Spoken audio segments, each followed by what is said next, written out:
Hello everyone, with this video we will demonstrate how to use telephoto camera with 2x optical zoom in Samsung Galaxy A9.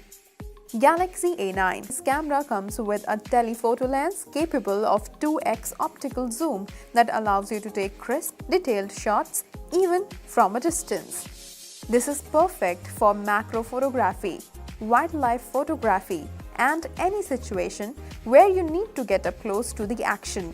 So to begin, on the home screen tap on Camera app. Please note, this feature is available only in Auto and Scene Optimizer modes. Tap on Auto mode. Here you will get three options. Tap on this icon and the lens will zoom in.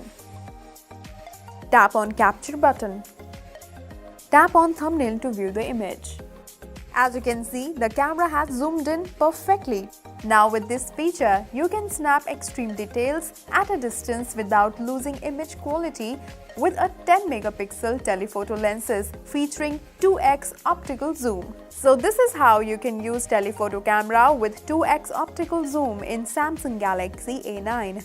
Hope this video was of great help. Thank you for watching.